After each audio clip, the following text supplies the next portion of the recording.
নারায়ণগঞ্জের সংযোগ আঞ্চলিক মহাসড়ক যেন মরণ ফাঁদ। সীমাহীন দুর্ভোগে যানবাহন চালক ও যাত্রীরা। প্রতিদিন ঘটছে ছোট বড় দুর্ঘটনা। অনুমোদন পেলে দরপত্র আহ্বান করে সংস্কার করার আশ্বাস সড়ক ও জনপথ বিভাগের। শরীফ সুমনের তথ্যচিত্রে ডেস্ক রিপোর্ট। গর্তে হেলে দুলে চলছে যানবাহন।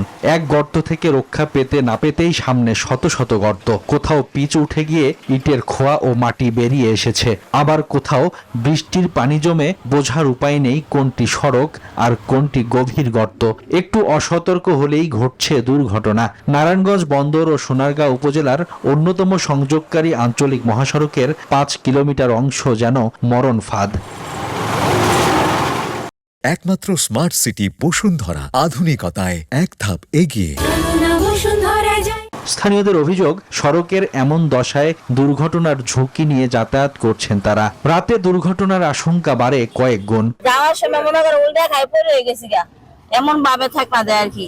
রাস্তা অতিরিক্ত অনেকই খারাপ। প্রত্যেক দিন পরে আমরা চোখের সামনে কিছু করার না। যদি বৃষ্টি আসে আমাদের আরো পানি থাকে, মানুষ কখনো চলাফেরা করতে পারে না। সড়কের বেহাল অবস্থায় সীমাহীন ভোগান্তিতে কয়েক লাখ মানুষ।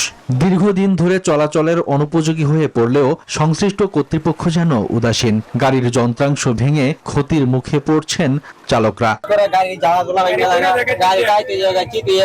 বাইক নিয়ে এদিক দিয়ে আস্তে আস্তে মনে করেন বাইকের অবস্থা খারাপ হয়ে যায়, অটো তো একদমই শেষ।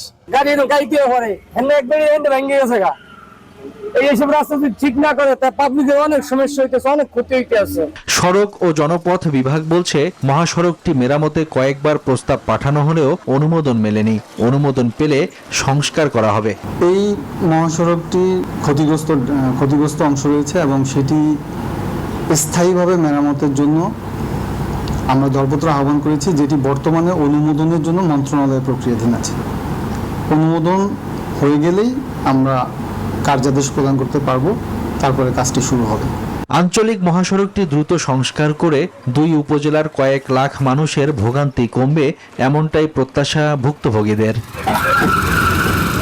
Desk report, news 24।